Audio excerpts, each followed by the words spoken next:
They buried her once, but the town swore she wasn't done.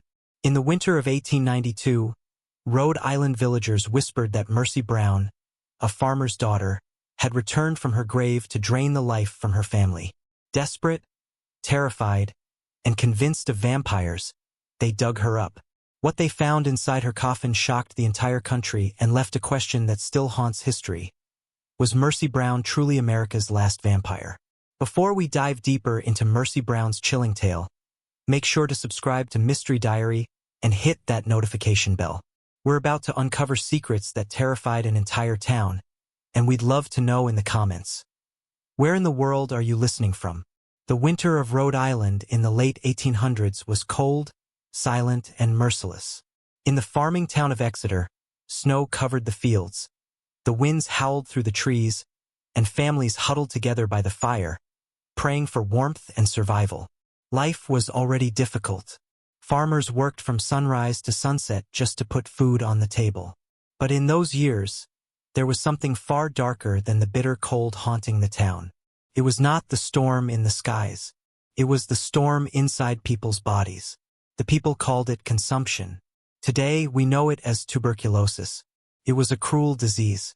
It stole breath, it wasted flesh, and it hollowed out even the strongest men and women until they were nothing more than shadows of themselves. Neighbors would watch helplessly as once healthy people grew pale, coughed blood, and faded away day by day. Entire families were wiped out. In some homes, one after another, parents, children, and siblings fell to the same fate. Doctors tried, but medicine in those days was powerless. Explanations were weak. Treatments were useless. The sick continued to die.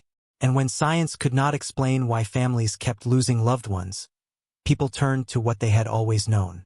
Folklore, superstition, old beliefs that the dead could rise again to feed on the living.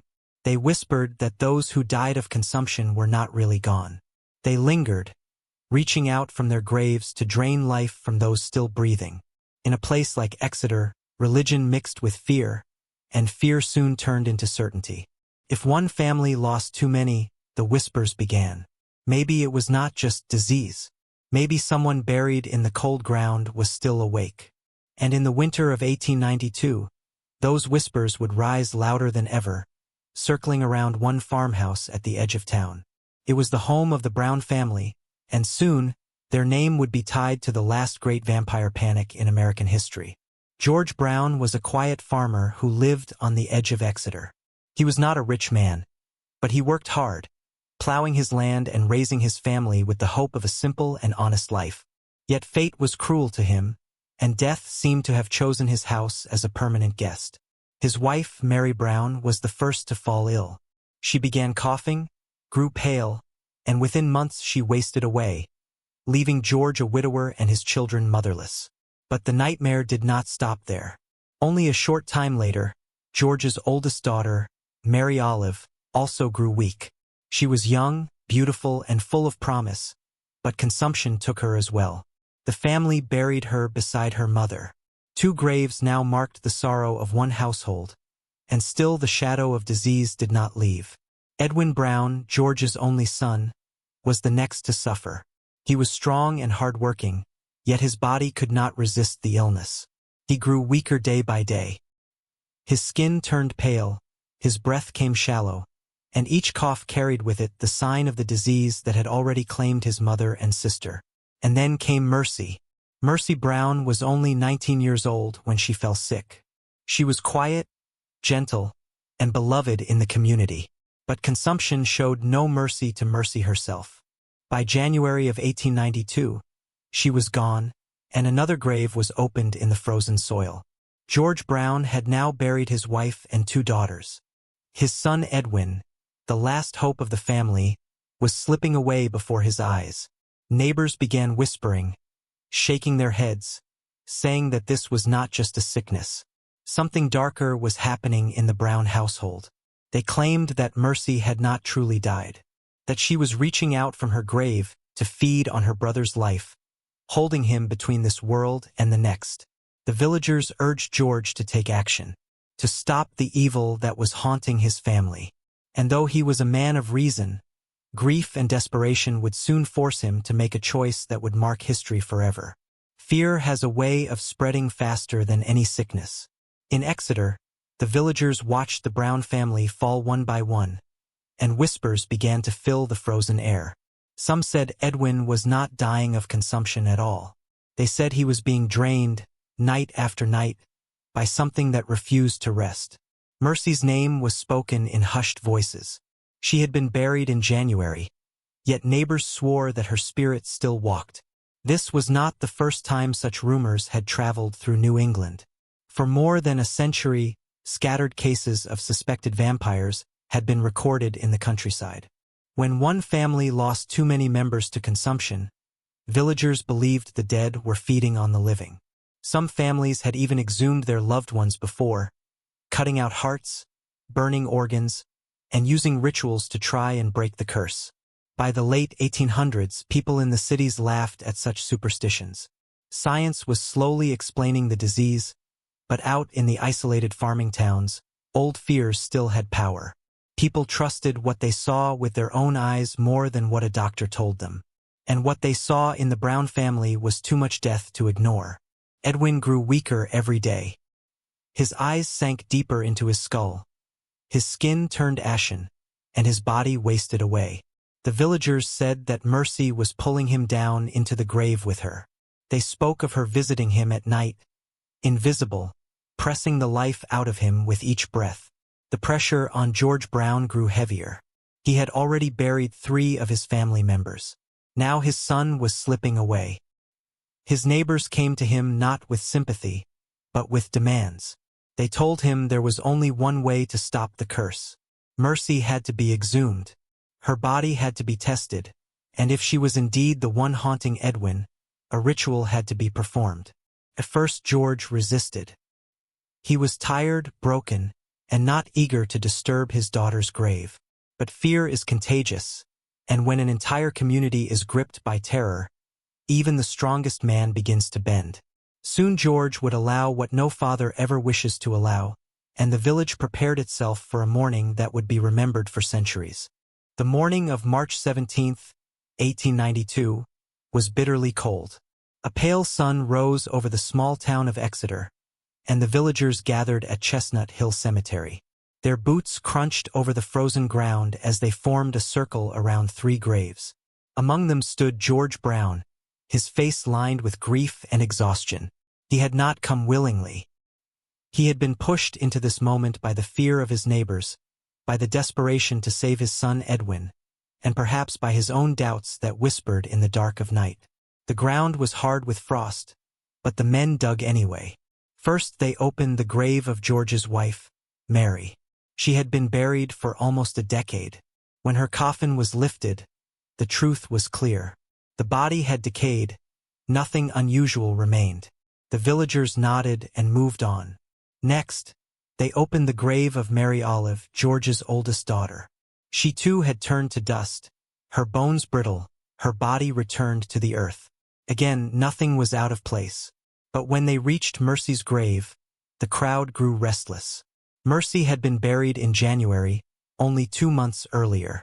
Her coffin was lifted from the earth and pried open. What they saw inside stopped them cold. Unlike the others, Mercy's body looked almost untouched by decay. Her skin, though pale, seemed preserved. Her clothes were still intact. Most shocking of all, when the doctor cut into her chest, he found her heart full of dark, liquid blood, as if she were still alive. Gasps filled the air. Some villagers stepped back in terror. Others crossed themselves and whispered prayers. In their eyes, this was undeniable proof. Mercy Brown had not rested. She had been feeding, keeping herself alive by draining the life of her brother Edwin. The cold logic of science, which explained that Mercy had been kept in an above-ground crypt where the winter chill preserved her body, was no match for the raw fear that gripped the crowd. To them, this was the face of a vampire. The doctor tried to calm the people, insisting there was nothing unnatural about what they saw. But his words were drowned out by the angry voices demanding action. Mercy had to be stopped. Her body had to be destroyed. The villagers believed that if they left her heart in her chest, she would rise again, stronger than before, and claim her brother's life completely. George Brown, broken and weary, stood silently as the decision was made. He had no strength left to fight against the will of the community. And so, as the cold wind blew through the cemetery and the sun slipped behind the clouds, the ritual began. The villagers gathered close as the coffin lay open, the cold March wind cutting across the cemetery. Mercy's still body rested inside, but all eyes were on the heart that had been removed from her chest.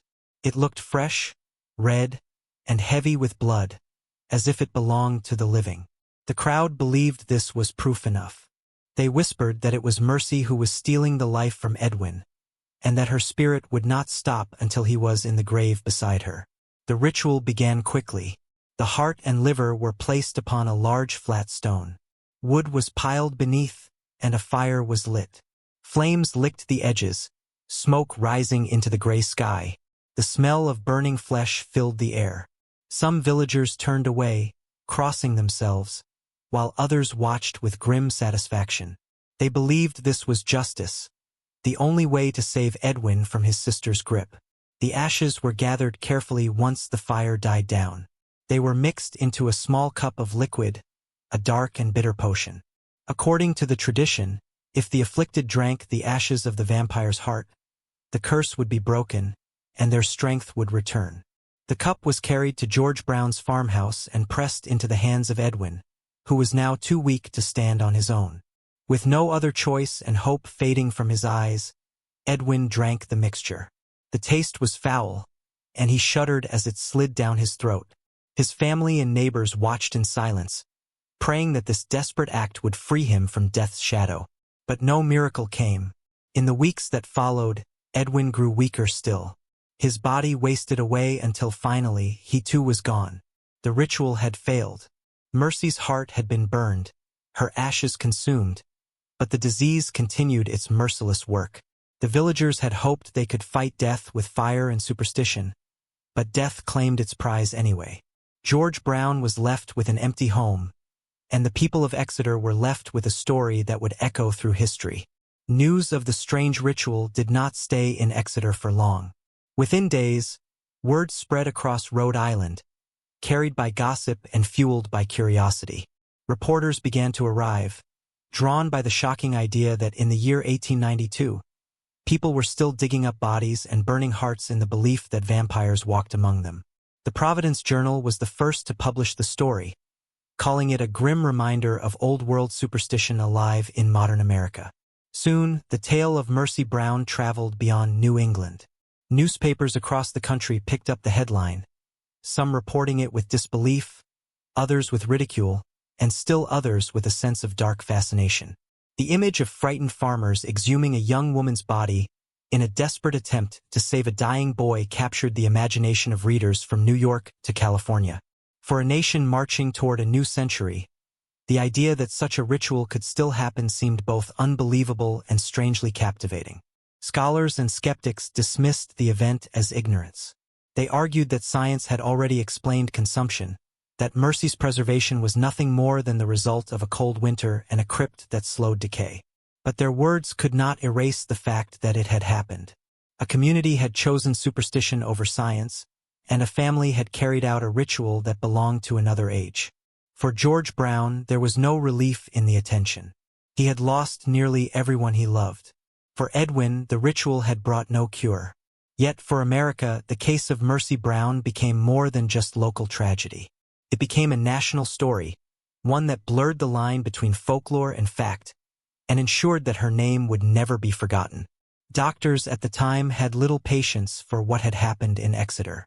To them, the explanation was simple. Consumption was a contagious disease, not a curse.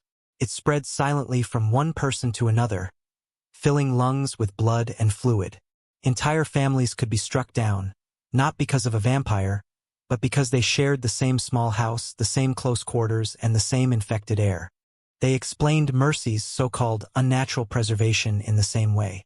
She had been buried in January, in the heart of a Rhode Island winter. Her coffin had been placed in an above-ground crypt where the icy air kept her body from decaying as quickly as it should have. To the medical eye, There was nothing strange about her heart still holding liquid blood. It was science, not sorcery.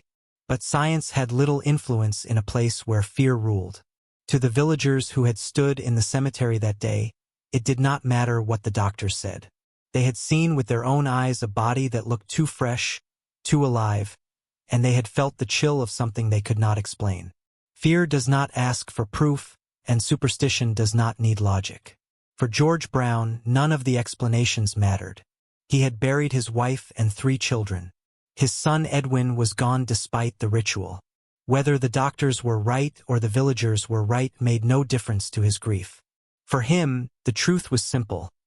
Nothing could bring his family back. And so, the question remained, floating in the air long after the ground closed over Mercy Brown's grave. Was it disease that had claimed the Brown family?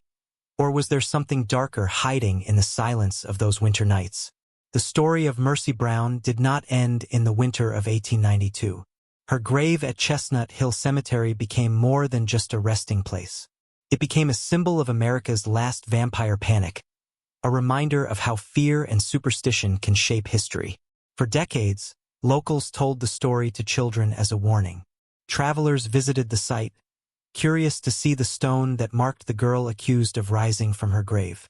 Even today, visitors leave coins, flowers, and small offerings on Mercy's grave, as if she still holds a place between legend and reality. Folklorists and historians studied the case, noting how old European vampire beliefs had crossed the ocean and taken root in New England soil. Medical scholars used it as an example of how misunderstood tuberculosis had been, and how desperation often led communities to search for answers in the supernatural. Writers, too, were fascinated. Some scholars suggest that Bram Stoker, the author of Dracula, may have heard of the case while researching for his famous novel, which was published only 5 years later. Mercy Brown's story became more than just a local tragedy. It became a piece of folklore, tied to the larger history of vampires in culture. She was no monster, only a young woman who died too soon. Yet her name endures in books, newspapers, and whispered tales. In death, Mercy Brown became immortal in a way she never could in life. More than a century has passed since the cold morning when Mercy Brown's coffin was opened, yet her name still lingers in whispers. At Chestnut Hill Cemetery, her grave is visited by curious travelers, paranormal seekers, and historians alike. Some leave flowers. Others leave notes, coins, or even trinkets shaped like bats and vampires. Each offering is a quiet acknowledgement that her story has never truly died. Perhaps the truth is simple. Mercy Brown was a victim of tuberculosis, taken too young, in a time when medicine had no cure. The real monster was a disease that consumed thousands of families across New England. Yet perhaps the truth is not so simple. Perhaps what terrified the villagers that day was not just death, but the feeling that death itself had no answers. Mercy's story remains because it forces us to ask uncomfortable questions. How far will fear push us when we cannot explain the world around us? How thin is the line between faith, folklore, and fact? In the end, Mercy Brown was only a girl buried in winter soil. But to the people of Exeter, and to the generations who still repeat her tale, she became something more. A reminder that legends live where fear and memory meet, and that some graves never truly close.